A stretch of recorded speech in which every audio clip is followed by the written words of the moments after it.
1940 жылдар, оны әлемдегі ең сұлу әйел деп атайтын Хейди Ламар журнал мұқабаларынан түспейтін актриса. Күндіз камера алдында жарқырап жүрсе, түнде үйінде отырып әлемді өзгертетін технологияларды ойлап табатын. Бұл киноның сценарийі емес, бұл шындық. Хейди 1914 жылы Венада дүниеге келді.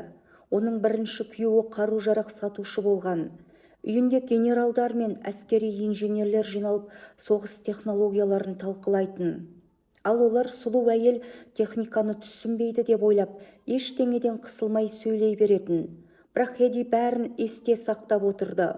Күйеуі қызғанышпен оны үйде қамап ұстай бастағанда, Хейди бар дүниесін тастап, Еуропадан қашып шығып ақыры Америкаға жетті.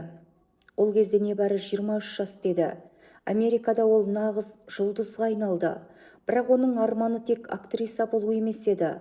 Ол бір сөзінде, кез келген адам камера алдында сұлу болып көріне алады, бірақ бәрібірдей әлемді өзгертетін нәрсе жасай алмайды деген. 1940 жыл, соғыс қызып тұрған уақыт. Хейди торпедаларды радиомен басқару жүйесіндегі сигналды оңай бұғаттауға болатын әлсіздікті байқайды. Сонда ол композитор Джордж Антейлмен бірге ауысып тұратын жиіліктер жүйесін ойлап тапты.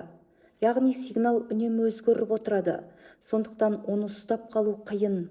1942 жылы олар патент алды, бірақ әскерилер патентті қарап шығып, оны Голливуд актрисасы жасаған білгенде сенбеді. Одан да соғыс облигацияларын сатып, әскерге ақша жина деп оны шетке ысырып тастады. Алайда 20 жылдан кейін дәл сол технология Кариб кризис кезінде қолданылды. Кейін бұл жаңалық Wi-Fi, Bluetooth және GPS жүйелерінің негізін айналды. Яғни бүгін біз пайдаланып жүрген сымсыз байланыс технологияларының түп тамырында Хейди Ламардың идеясы жатыр. Бірақ ол бұл үшін бір тиын алған жоқ. Патент мерзімі өтіп кеткен еді. Оны тек 1997 жылы 83 жасында ғана ресми мойындады. Сонда Хейди былай деген екен: өмір бойы адамдар маған тек қандай сұлу екенімді айтумен болды. Бірақ ашқан жаңалықтарым ешқашан қартаймайды. Хейди Ламар 2000 жылы дүниеден өтті. Бүгінде оны сымсыз технологияның анасы деп атайды. Ол бізге бір маңызды шындықты дәлелдеп кетті.